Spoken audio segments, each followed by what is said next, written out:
أنت ممسك شطره ويعلم هذا الكل إلا جواحد فنون علوم والغوامض جملة عبادك لا منها لملكك فاقد وما المجد إلا مجد علم مقارن على عمل ذا فيك وصف وتالد. Et qu'Allah soit miséricordieux aussi envers man celui qui qala avait dit fihi au sujet de Cheikh Tidiane Aïdan toujours. En fait, Cheikh Tidiane, ce qu'on voit là, c'est que parce que c'est le Harazim Gaderan qui parle. C'est le Harazim Gaderan était un disciple de Cheikh Tidiane Gaderan. Il avait rencontré très jeune. Il a vécu avec lui pas trop longtemps. Voilà. Et Cheikh Ahmed Tidiane Chérif, donc lorsqu'il était là avec Seydina Harazim Gaderan, et Seydina Harazim Gaderan est décédé bien avant lui. Bien avant Cheikh Ahmed Tidiane. Et donc de son vivant déjà, au moment déjà où il n'était même pas encore... c'est-à-dire que il y avait beaucoup de choses qui n'étaient même pas encore dévoilées, parce que sur lui, il y avait déjà beaucoup de savants qui étaient tellement émerveillés de Cheikh Ahmed Tidiane qu'ils rédigeaient beaucoup de poèmes sur lui. C'est pour ça que Seydina Harazim rapporte des poèmes, des vers et des vers qui parlent de lui. Et il y en a d'autres, beaucoup d'autres. Hein. Voilà. Et c'est de son vivant même. Et ça fait partie des choses les plus rares. Parce qu'en effet, les contemporains ne sont pas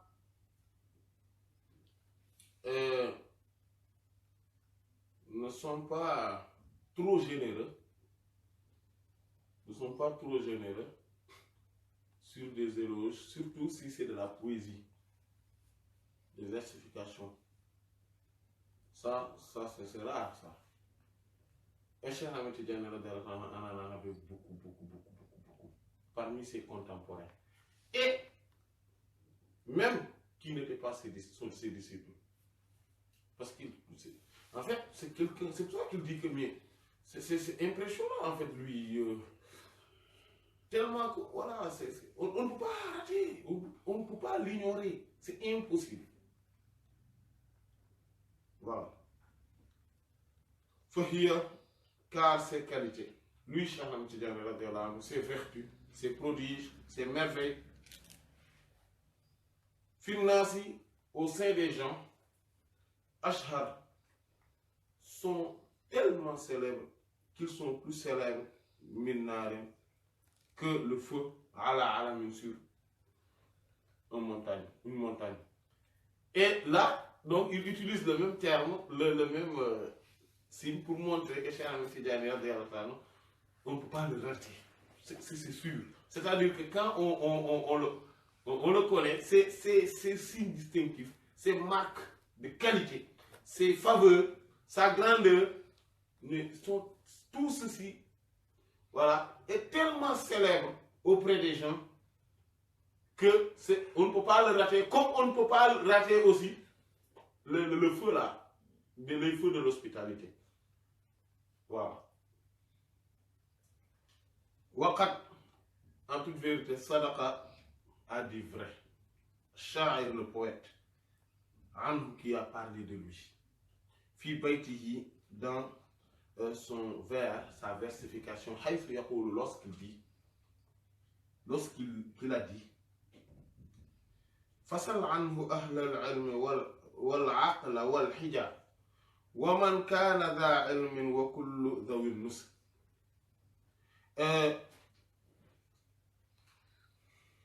وكل ذوي النسك فسل عنه أهل العلم والعقل والحجة ومن كان ذا علم وكل ذوي نسك. Il dit, demande, fasal, interroge anhu au sujet de Cheikh Ahmed Tidiane radiyallahu anhu, أهل العلم, les gens de science, wal aql, et les gens de l'intellect, Walhida et les gens de l'esprit, de la raison. Waman kana et quiconque est za'ilmin, propriétaire ou détenteur d'une quelconque science. Vous verrez, et quiconque est zawil nuski, qui sont les gens de l'adoration. Si tu vois les gens qui sont les gens de science, dans la religion, tout ça, ils vont te dire, lui, il est grand. Hein? Si tu demandes les gens qui sont doués, qui sont doués de raison, qui sont des grands intellectuels, ils vont te dire, c'est un grand intellectuel. Lui, si tu questionnes les gens qui sont doués de raison, les intelligents, ceux qui analysent très rapidement les choses et ceux qui sont intelligents, voilà, qui sont très intelligents, si tu les poses des questions, ils vont te dire, en fait, ils vont s'émerveiller de lui. Si tu demandes ceux qui détiennent les sciences dans tous les domaines, ils vont te dire, chacun, parce que le premier c'est la science, de manière générale, les sciences, voilà, tout ça. Mais là, c'est dans tous les domaines. Voilà.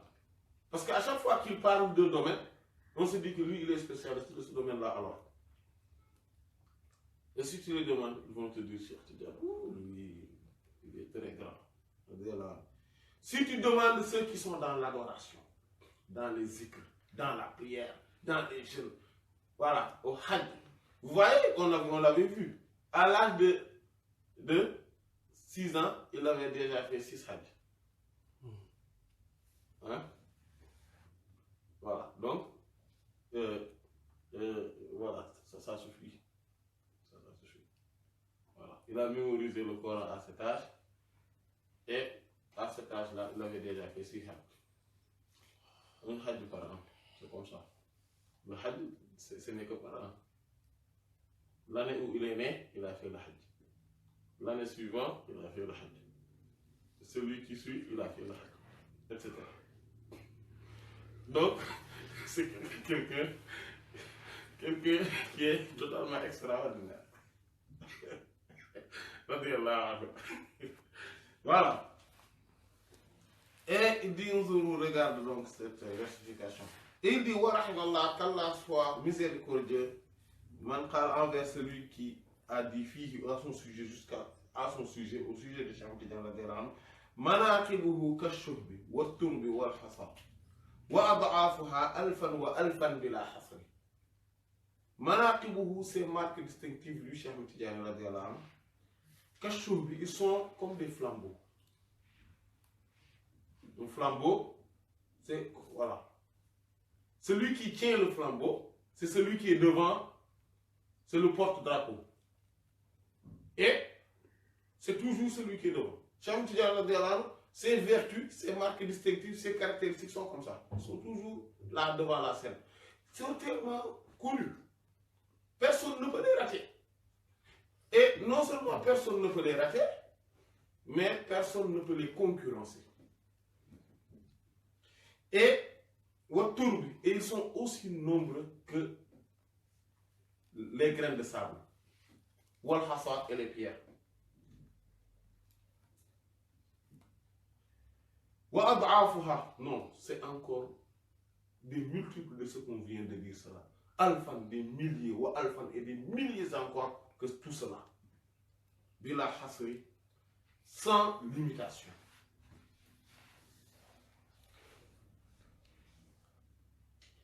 Il dit, donc un autre a dit, Fasrut manaqibahu fa innaha durarun walzam himahu tanal ma'ina suqyahu. Il dit, Fasrut, énumère en boucle. C'est-à-dire, énumère beaucoup, très rapidement. C'est ça, sarada. C'est quand on parle d'une chose, mais en énumérant et très vite, sans s'attarder, voilà, sur les détails. On va vite. Il dit, fais comme ça, en parlant des manaqibahu, de ses marques distinctives, de ses particularités, des grandeurs de Cheikh Tidiane radiyallahu anhu. Parce que tu peux aller très vite, parce que Cela montre aussi que, en fait, ça vient très rapidement. En fait, parce que tellement que c'est beaucoup et c'est manifeste, qu'on ne peut pas.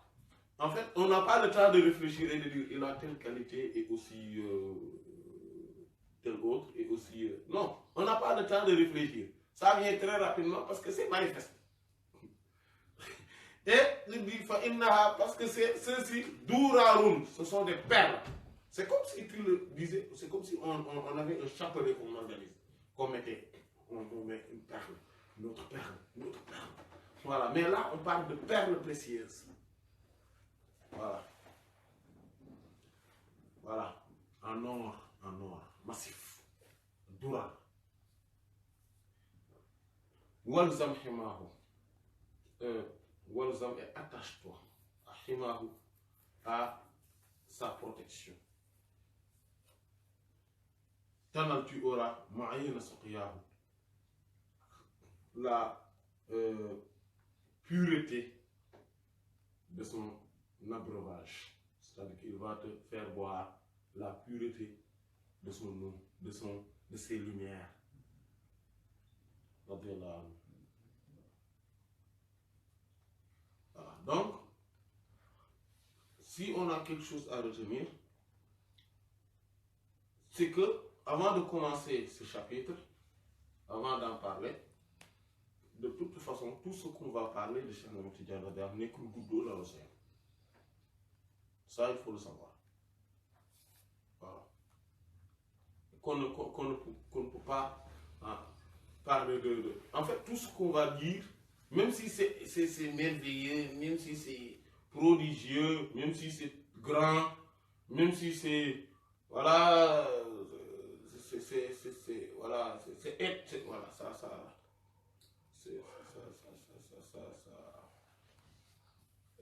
c'est étourdissant. Voilà, ça étourdit. Même s'il y a tout cela, ce n'est qu'une goutte d'eau dans l'océan. Ce n'est rien par rapport à ce qu'il est réellement. Et tout ce qu'on va dire, c'est tellement grand qu'on pourrait se demander, mais est-ce qu'il y a plus grand? En fait, c'est que Cheikh Ahmed Tidiane a dit vrai lorsqu'il dit que tout ce que je vous dis, ce n'est rien en réalité par rapport à tout ce que Allah subhanahu wa ta'ala a fait de moi. Si j'étais arrivé à révéler une partie de ce que j'ai caché, ce sont les grands Arif Billah, les grands Siddiqoun, qui vont, et les poules même, qui vont dire que non, lui, il faut l'égorger. Il faut l'égorger, il faut le tuer. Oui. Il est entré dans de la mécréance pas possible. Oui. Parce que l'entendement de l'humain n'arrive pas à ça. Même les poules, les grands poules, n'arrivent pas à comprendre cette réalité-là. Donc, il a été très sage, radiyallahu anhu, à ne pas le révéler. Voilà. Et ça aussi, c'est une vertu. Le fait de ne pas révéler des choses qui dépassent l'entendement. Surtout l'entendement du pôle. كشفت بها ليل الشكوك لديننا وصار نهارا مرشد فيه ناشد وعلمك هتال السحاب غزيرة كأنك للبلداء شمس وراشد